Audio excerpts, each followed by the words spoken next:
Di sebuah sudut Kabupaten Sukoharjo, berdiri sebuah desa yang menyimpan harmoni antara tradisi dan kemajuan.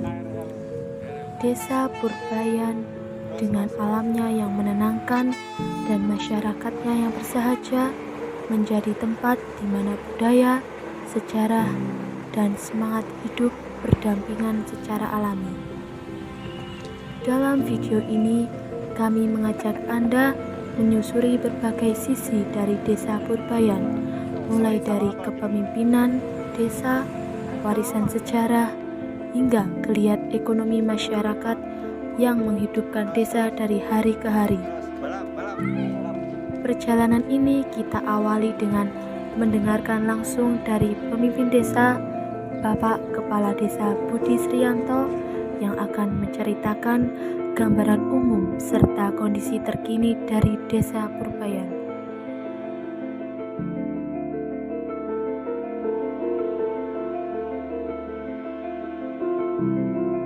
Bismillahirrahmanirrahim. Assalamualaikum warahmatullahi wabarakatuh.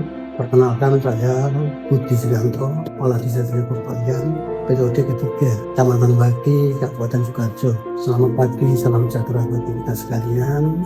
Perlu kita sampaikan sedikit profil sejarah Desa Purbayan, desa kami, desa yang kita cintai, kita banggakan, dengan jumlah penduduk 7.323. Dengan hal ini saya selaku kepala desa ditemani ada 10 perangkat. Perlu kita perkenalkan dulu. Yang pertama saya sendiri Budi Srianto, yang kedua Bu Jessica, yang ketiga dibantu dua bayan dan satu Pak Sano dan Pak Kris Subianto. Kasih pemerintahan Pak Mulyono, KU Umum Pembina Tri Ratna, Keuangan Bumi, lantas Kesra Pak Erlambang, pelayanan Pak Robert, dan selanjutnya mungkin terkait dengan keadaan peta Desa Purbayan, situasi kondisi yang tidak aman. Untuk pemerintah ditunjang dengan semua kegiatan dari tokoh masyarakat, tokoh partai, tokoh politik, tokoh masyarakat, dan adik-adik taruna di dalam ada AST Limas. Itu kegiatan pemerintah desa yang ditopang dari segala elemen masyarakat, dari Ibu PKK. Terus untuk dunia pendidikan di Purbayan ada 2 SD, 1 SD Purbayan Negeri 1, 2 SD Purbayan Negeri 2 yang terletak di Dukuh Motejo, yang SD Purbayan 1 yang terletak di Kabupaten Bali. Dari sekian kegiatan juga ditambah dengan keagamaan untuk Desa Purbayan. Jumlah tempat ibadah untuk Islam ada 27. Lantas ini ada 2 wihara untuk umat Buddha. Jadi untuk kegiatan umat Buddha di Purbayan ada 2. Dan selagi tokoh dari Nasrani, Katolik itu juga ada, namun kegiatan berpindah-pindah. Dalam arti tidak menimpa masalah, kan itu dihilir untuk kegiatan itu diadakan di umat warga yang kategori rumahnya untuk mencukupi kegiatan. Itu yang perlu kita sampaikan, dan alhamdulillah kita politik Purbayan juga aman, tidak ada gejolak apapun. Bapak Ibu yang saya hormati, perlu kita sampaikan juga kegiatan untuk mayoritas penduduk di Purbayan itu ada kegiatan dibilang petani. Mayoritas rata-rata penduduk pekerjaan kita harian lepas itu di buruh tani. Pada buruh tani kurang lebih hampir 50-an. Ada kelompok tani wanita KLT yang berletak di depan gedung Purbawijaya, dan itu juga sudah ada sandai KLT. Sandai KLT itu ya untuk kegiatan yang untuk umpan, kegiatan dari ibu wanita dari kelompok tani wanita. Lalu hal seperti ini dipakai untuk kegiatan juga rohaniawan, untuk pengajian, untuk semangat, dan juga dipakai untuk karang taruna. Dan kebetulan pada saat ini untuk kegiatan karang taruna juga ada, tapi yang cuma hanya lingkupnya itu kan bisa, atau mungkin dibilang tradisi. Kita ada kegiatan dasar untuk mengenang kegiatan di bulan Ramadan ini. Dan kebetulan untuk yang kemarin sudah dilaksanakan juga termasuk donasi takjil dari generasi atau karang taruna desa. Mungkin sedikit itu yang kami lakukan. Jadi orang dan ibunya sama saat ini masih Assalamualaikum warahmatullahi wabarakatuh.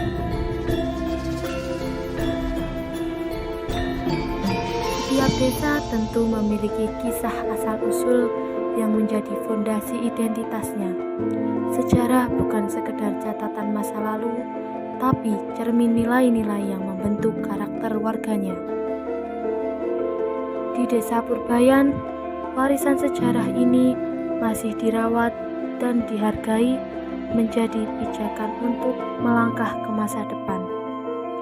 Untuk menggali lebih dalam tentang bagaimana Desa Purbayan terbentuk dan tumbuh dari masa ke masa, mari kita simak penuturan dari Bapak Robert Sudrajat selaku Kasih Pelayanan Desa yang akan membagikan kisah perjalanan panjang desa ini dari generasi ke generasi. Assalamualaikum warahmatullahi wabarakatuh. Perkenalkan, nama saya Robert Sudrajat. Saya di pemerintah Desa Purbayan sebagai Kasih Pelayanan Desa Purbayan. Berikut akan kami sampaikan terkait dengan sejarah Desa Purbayan. Sejarah ini memang sebelumnya saya ingin bercerita dirintis dari adanya warga masyarakat yang ingin mengenang sebenarnya Purbayan itu sejarahnya bagaimana. Akhirnya kami dari pemerintah desa bekerja sama dengan BPD dan juga BUMDes untuk mencari tahu kira-kira bagaimana sejarah terbentuknya atau mungkin kenapa bisa disebut dengan Desa Purbayan.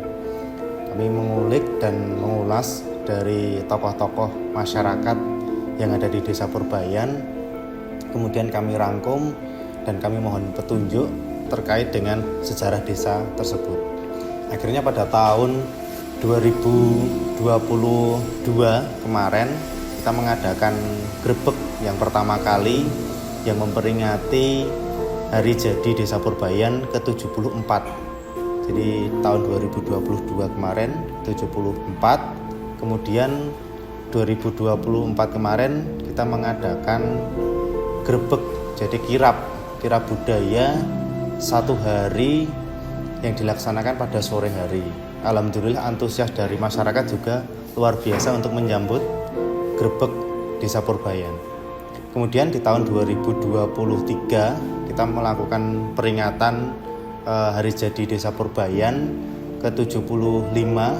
Kita mengadakan semacam rangkaian kegiatan mulai dari penanaman pohon yang dilakukan oleh Bupati Sukoharjo, kemudian disambung dengan bazar dan festival kepemudaan, serta ditutup dengan adanya kirab budaya yang antusias masyarakat masih luar biasa. Kemudian tahun 2024 yang terakhir kemarin kita juga melakukan peringatan Hari Sejarah Desa Purbayan yang ke-76. Pada kesempatan 2024 kemarin kita sedikit meringkas kegiatan, tidak ada kirab tetapi girohnya untuk semangat hari jadi Purbayan tetap ada, maka kita adakan pergelaran wayang kulit yang alhamdulillah antusias masyarakat semakin malam semakin ramai dan semakin menikmati bagaimana sejarahnya Desa Purbayan, khususnya untuk pagelaran wayang kulit kemarin dengan tema Semar Bangun Desa. Jadi sekilas terkait dengan terjadinya sejarah Desa Purbayan, yang mana memang secara sepintas Desa Purbayan sendiri dulu itu pernah disinggahi atau pernah dilewati, yaitu dari Pangeran Purboyo. Nah, ini berikut akan kami bacakan sekilas terkait dengan Pangeran Purboyo yang ditata atau disusun oleh Kanjeng Raden Arya Tumenggung Windu Rumeksa Adinagara. Assalamualaikum warahmatullahi wabarakatuh. Bismillahirrahmanirrahim. Kairing raos suka binokaning suka, kula Kalilanana matur ngaturaken dumanipun tataran Desa Purbayan Kecamatan Baki Kabupaten Sukoharjo.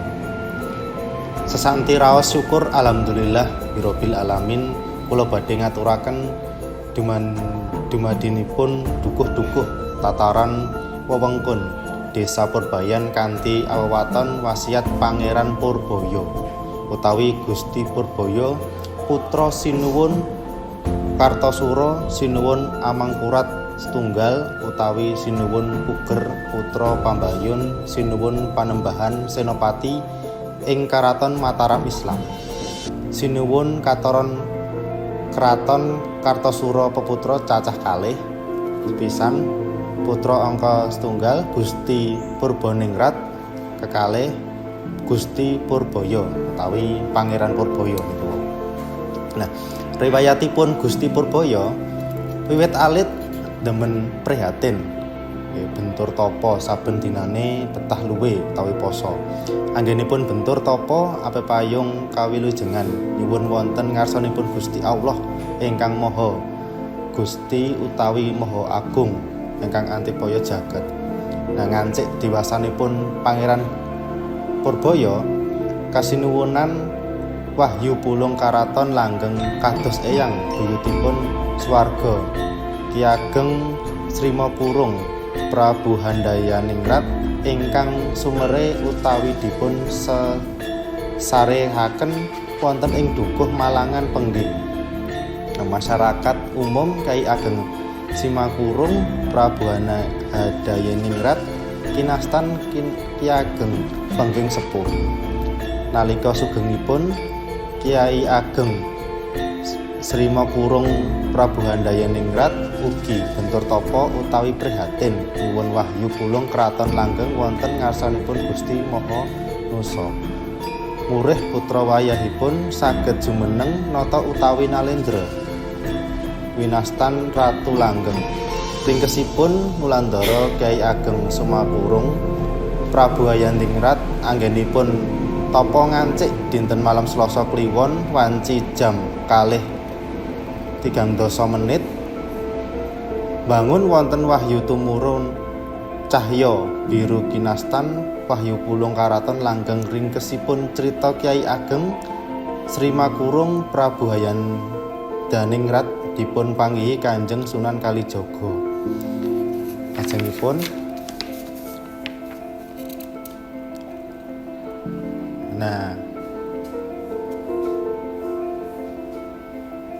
ing Pangeran Puger nggih, Pangeran Puger damen teteki utawi talak brata kasembahan panyuwun ugi katitisan wahyu pulung karaton langgeng lajeng yasa Karaton Kartosuro.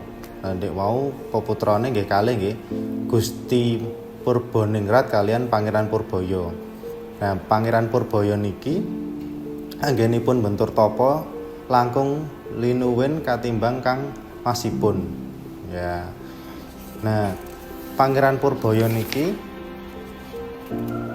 nglajengaken ameng-ameng mlaku, nglajengaken nampak menggok manengan mangidul ngancik kidul lepen ngawe-ngawe dalemipun ayo cepet nyaketi ingsun.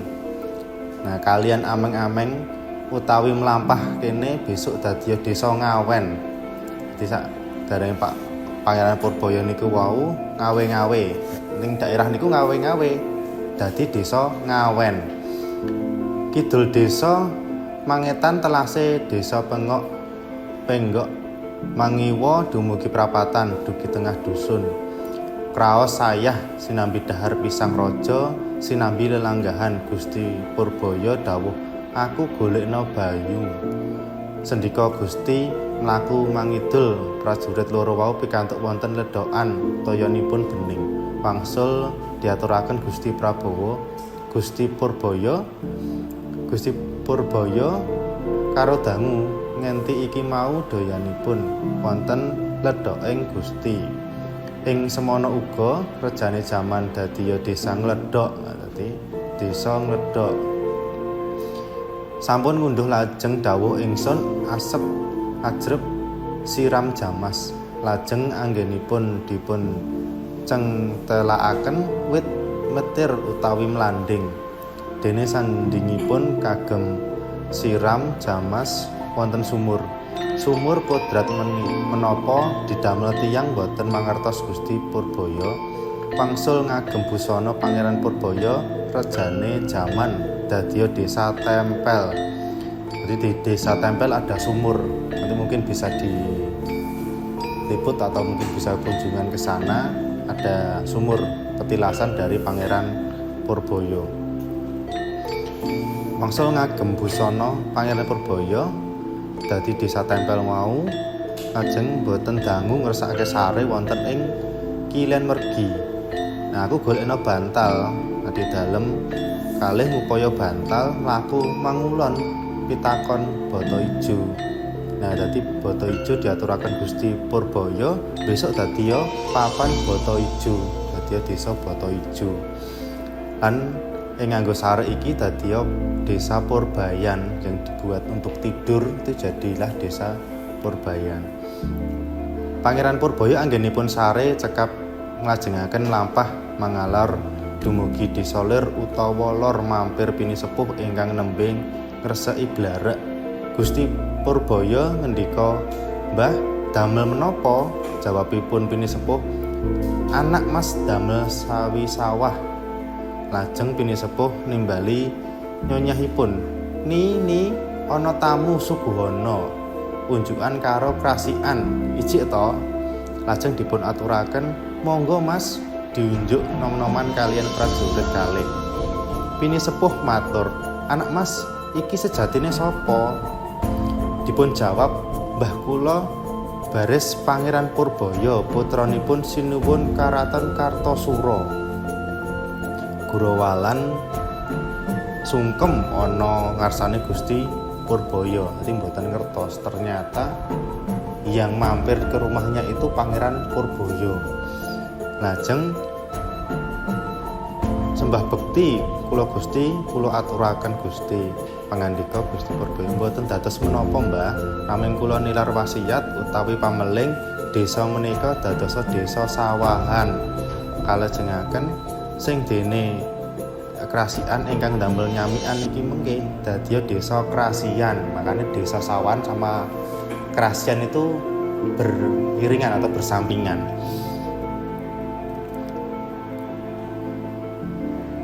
Boten dangu nggih. Setelah itu boten dangu Gusti Purbaya ngersake pamit nglajengaken ameng-ameng mangetan lajeng mangalor ngancik prapatan nyeketi tukang pandi. Kanthi ngendika, "Damel menapa, Pak?" "Damel pacul, damel arit lan benjing dusun menika dadi dusun Pandheyan." Nah, setelah dari Pandheyan kemudian Pangeran Purbaya pergi. Jadi dukuh ya, kalau sekarang namanya dukuh yang ada di Purbayan itu ceritanya wasiat dari Pangeran Purbaya. Ada dukuh Tegalrejo, kemudian dukuh Ngawen, dukuh Ngledhok, dukuh Tempel, dukuh Bata Ijo, dukuh Purbayan, dukuh Sawahan, dukuh Krasian, sama dukuh Pandheyan. Seiring perkembangan zaman, kemudian persawahan-persawahan yang ada dibuat bangunan-bangunan, akhirnya ada banyak perumahan-perumahan di sini yang akhirnya membuat desa Purbayan semakin padat penduduk. Tapi dari situ juga tidak mengurangi eksistensi sejarah desa Purbayan, karena dukuhnya sendiri atau tanah leluhur yang menjadi pokok masyarakat inti atau masyarakat daerah sendiri itu tidak hilang karena tidak berubah menjadi bangunan-bangunan perumahan, tetapi tetap terjaga dan sejarah ini masih bisa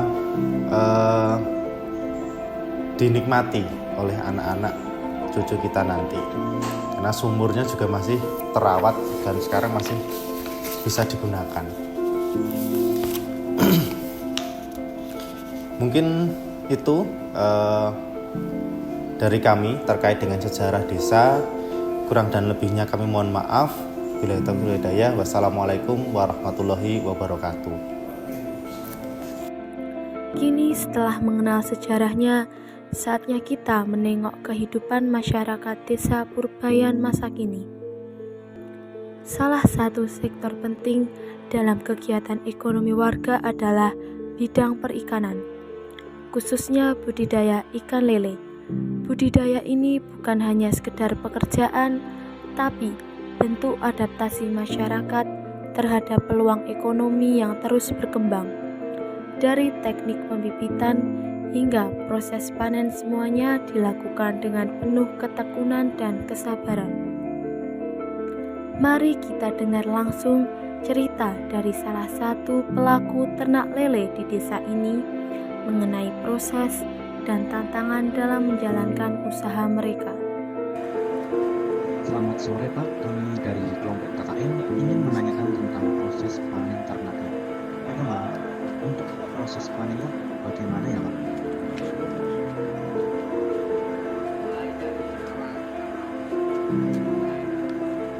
Kita harus mempersiapkan air dulu Mas. Air dulu kurang lebih kita sterilkan itu 7-10 hari. Tujuannya biar benih itu ikan lele itu sehat semua. Dan di waktu 7-10 hari itu kan timbul jentik-jentik nyamuk itu buat makanan utama. Setelah itu kurang lebih 1 minggu bibit baru ditabur. Habis itu kurang lebih 24 jam ikan lele baru dikasih makan gitu Mas.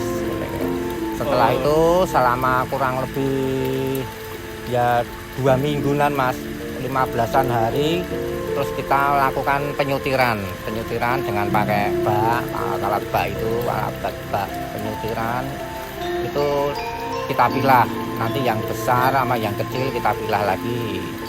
Terus selama 14 hari itu akan terjadi kira-kira dua ukuran, dua jenis ukurannya beda-beda, jadi ukurannya beda-beda. Terus nanti sehabis itu kita lakukan penyutiran lagi kurang lebih 1 bulan Mas. 1 bulan dari itu kita ngasihkan ke pembibitan sampai itu 1 bulan baru kita kasih istilahnya sutiran yang kedua kali. Setelah sutiran kedua kali udah aman itu Mas. Setelah itu baru kita pindah ke kolam yang besar itu Mas. Kalau itu, Mas. untuk proses panennya itu membutuhkan berapa orang Pak? Atau emang sendirian bisa 1 hari waktunya memakan waktu berapa lama itu Pak? Kalau selama ini kita Mas, selama ini kita melakukan panenan itu paling ya 1 orang Mas, 1 orang sama pihak pengepul sendiri. Cuma biasanya itu ada pihak desa yang istilahnya buat saksi.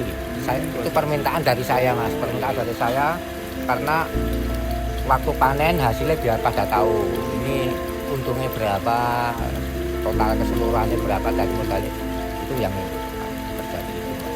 Biasanya kalau setiap panen itu dapatnya berapa kilo Pak? Atau ukurannya apa gitu setiap 1 kali panen?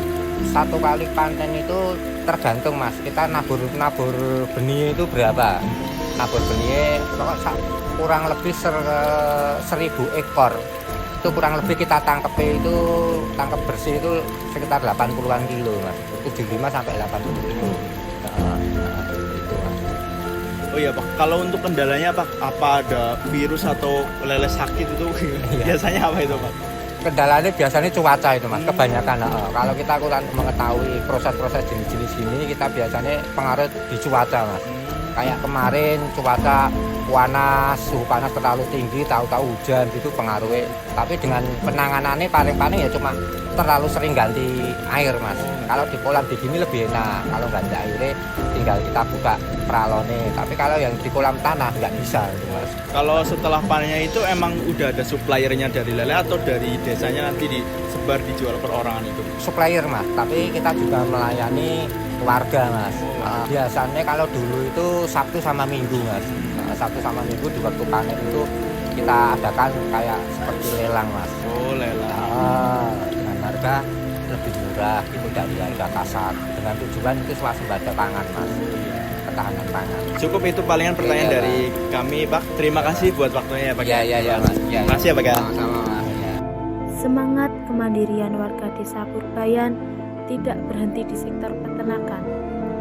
Di balik rumah-rumah sederhana, tumbuh berbagai usaha kecil menengah yang menjadi tulang punggung ekonomi keluarga.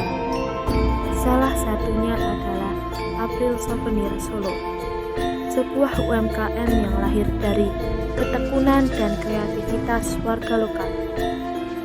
Dimulai dari usaha kecil, usaha ini berkembang menjadi bisnis souvenir yang memiliki nilai jual dan daya tarik tersendiri. Yuk kita simak perjalanan inspiratif dari pelaku UMKM ini dan bagaimana semangat untuk terus berkembang menjadi kunci keberhasilan mereka. Assalamualaikum warahmatullahi wabarakatuh. Perkenalkan, nama saya Aprilia Linda Permatasari, biasa dipanggil April oleh teman-teman saya. Saya dari UMKM April Souvenir Solo. Awal saya mendirikan April Souvenir Solo ini berawal dari 6 tahun yang lalu kurang lebih. Awal mulanya saya jualan underwear. Di sini masih ada beberapa produknya. Terus setelah itu berkembang dari underwear ke handuk. Setelah handuk, saya berpikir handuk ini misalkan pengen punya nilai value yang lebih, harus ada produk yang menyertai. Akhirnya saya bordir. Jadi handuknya saya bordir untuk menambah value handuk tersebut. Dari handuk bordir timbullah beberapa hampers lain yang menambah jualan saya. Jadi intinya dari April Souvenir ini kita bisa memberikan barang atau kado kepada orang berupa hampers tapi custom gitu. Jadi mulai berkembang menjadi ada mug, terus tumbler, bantal, printing, terus habis itu ada tas sablon seperti itu yang bisa dipesan satuan, jadi hanya satu gitu. Nah dari situ tambah berkembang lagi, ada beberapa produk yang bisa di custom. Karena kita masih UMKM kecil, jadi Assalamualaikum warahmatullahi wabarakatuh. Perkenalkan, nama saya Aprilia Linda Permatasari, biasa dipanggil April oleh teman-teman saya. Saya dari UMKM April Souvenir Solo. Awal saya mendirikan April Souvenir Solo ini berawal dari 6 tahun yang lalu kurang lebih. Awal mulanya saya jualan underwear. Di sini masih ada beberapa produknya. Terus setelah itu berkembang dari underwear ke handuk. Setelah handuk, saya berpikir handuk ini misalkan pengen punya nilai value yang lebih, harus ada produk yang menyertai. Akhirnya dari kisah sejarah hingga potret kehidupan sehari-hari, Desa Purbayan menunjukkan bahwa kemajuan tak harus mengorbankan akar budaya. Warga desa terus bergerak maju, tidak hanya mengandalkan alam dan tradisi, tapi juga semangat inovasi dan kerja keras. Baik dalam memelihara lingkungan, menjalankan usaha, maupun membangun komunitas yang saling mendukung. Semua menjadi bagian dari wajah desa yang dinamis dan hidup. Kunjungan ini bukan sekedar observasi, tapi sebuah pelajaran tentang bagaimana sebuah desa mampu tumbuh berdiri di atas nilai-nilai lokal dan tetap terbuka terhadap perkembangan zaman. Semoga apa yang kami dokumentasikan ini dapat menjadi inspirasi baik bagi kami yang belajar maupun bagi siapa saja yang percaya bahwa perubahan besar bisa dimulai dari langkah-langkah kecil seperti yang sedang dilakukan oleh masyarakat Desa Purbayan. Terima kasih telah mengikuti perjalanan ini. Assalamualaikum warahmatullahi wabarakatuh.